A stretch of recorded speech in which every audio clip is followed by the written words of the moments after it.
By the end of this video, I'm going to take your impact and release from looking like this to where you scoop at it and you have a very narrow follow through and release to looking more like this, where you're able to deliver shaft lean, rotate more and have that beautiful width on the way through. Now, we're going to split this up into two parts today.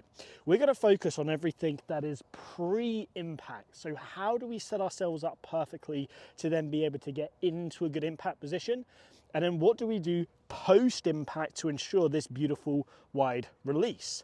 So without further ado, let's start with pre-impact. Now to kick this off, I'm going to give you a very simple measurement. And this measurement is going to show you how good your downswing is. Now let's use a Tour Pro example. And what I want you to do is film your swing from the face-on view. Draw a line straight down from your belt buckle, and then from there, swing all the way back and come all the way down to where the shaft is parallel to the ground. Now, we are going to use the butt end of the grip as our measurement. We want to see the butt end of the grip be as close as possible, if not touching that vertical red line. The further back it is from there, the worse your ball striking is going to be. So let me demonstrate this for you. If I get set up here and I draw a line straight down from my belt buckle. Now, if I have a good downswing, I want to see that I'm able to get the butt end of the grip at shaft parallel to the ground, back touching that red vertical line. The more my hands are back this way, the more my arms are stuck behind me. Now, if the hands are stuck behind you, what then happens is your trail hand will often have to throw the club head to the ball, but this causes you to add a lot of loft and lose a lot of that shaft lean that we need for that good ball then ground contact. Also, the further back your hands are at this shaft parallel position, the harder it's going to be to get your low point past the ball, aka it's going to be really hard to hit down on this ball.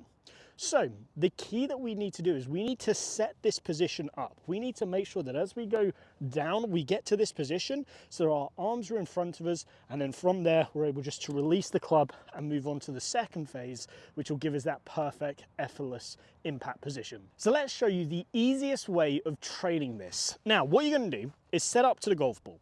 From there, draw a line straight down from your belt buckle and grab something to use as a marker.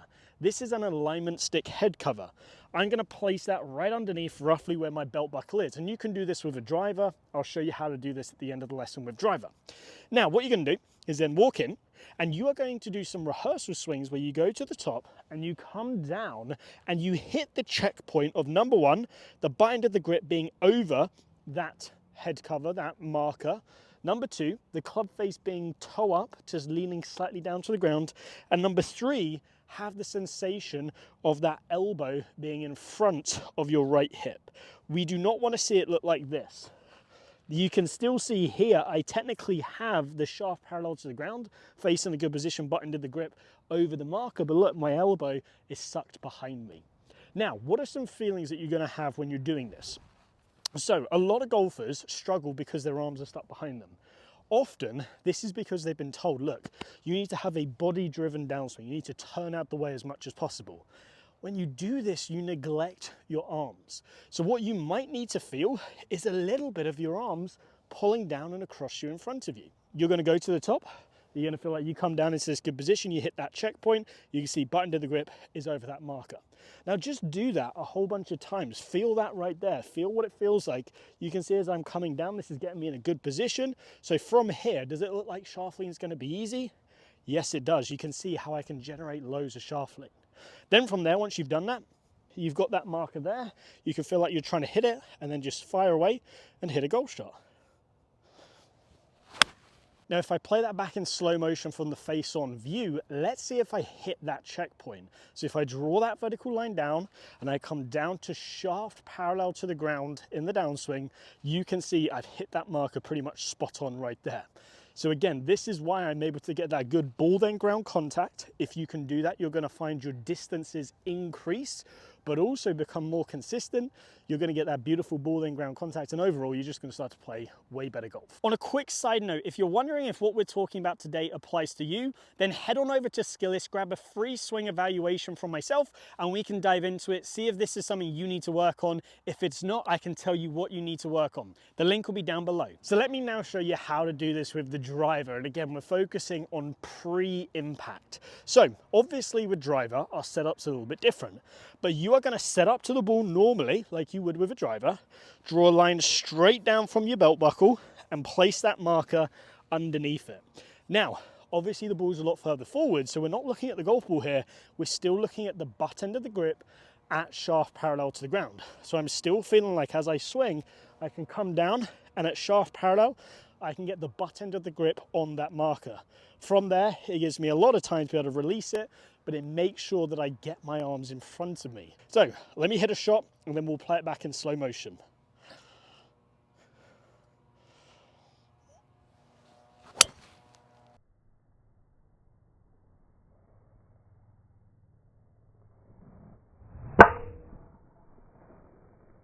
So we've talked about pre-impact, now let's talk about post-impact. So we've set ourselves up beautifully, now we've got to do the motion, now we've got to get that beautiful width on the way through. So let me show you how we're going to achieve this. So often, when golfers start to pull their arms in very quickly, it's because you've stopped moving your body correctly. So you've stopped rotating, so turning, you've stopped actually extending the pelvis. So early extension is a form of where we go this way, but actually we do need to extend our pelvis towards the target. So you've stopped doing any sort of extension, and essentially it's just our body stops, so therefore our arms start to pull the club in. So here's what I want you to do. I have here, just for reference, an A-tine. You're going to grab that A-tine and you're going to place it into your belly button. Then from there, you're going to grab the club just like so. Now, from here, you are going to feel like you can pull the left side of your body up and out of the way so your hands move up and in. Now notice when I do that how my pelvis is closer to the target, so my belt buckle here is closer to the target than the center of my chest. So if you are the target, notice how I'm kind of going towards you, or if anything, slightly inside. So I place it in the belly button right there, and then I start to go this way. And notice how my chest is pointing slightly up to the sky, pelvis is forwards, and it looks like my hands have arced in. The next step is to start small.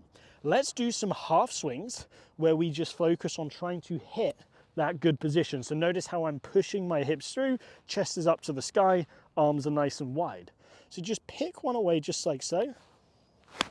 And you can see if I hold that position right there, how my pelvis is close to the target, chest is up to the sky, and my weight is left. So really finish with most of your weight on your left foot. Do another rehearsal swing here and finish in that position. Let me give it a go. And you can see there, that's a beautiful strike. I'm getting into that good position. Chest is up to the sky, weight's left, belt buckle forwards. So if I now do that exercise with the driver, so place it into the center of my belly button, grip down, and then I'm gonna feel like as I come through, I can get it pointing down towards the target, hips are through, and everything's pointing up to the sky. And you can see I'm really hitting that position. So if I then step on in, and I repeat that same feeling, this time with a full swing, you can see my weight's left, I'm getting up onto that extension right there. And if I smash one away, let's see what happens.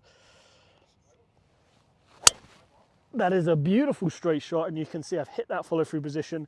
Again, note where the weight is, it's on the left leg. Now, if you want more one-to-one help, head on over to Skillist or come to my golf school that I'm doing in Orlando in Florida in December. It is going to be phenomenal. I'm doing it with a tour coach, Trevor Salzman. It is the only golf school in the world where we have 2 full days of impact and ball flight and understanding how to move so you directly improve your impact and ball flight. It is one of a kind, never been done before.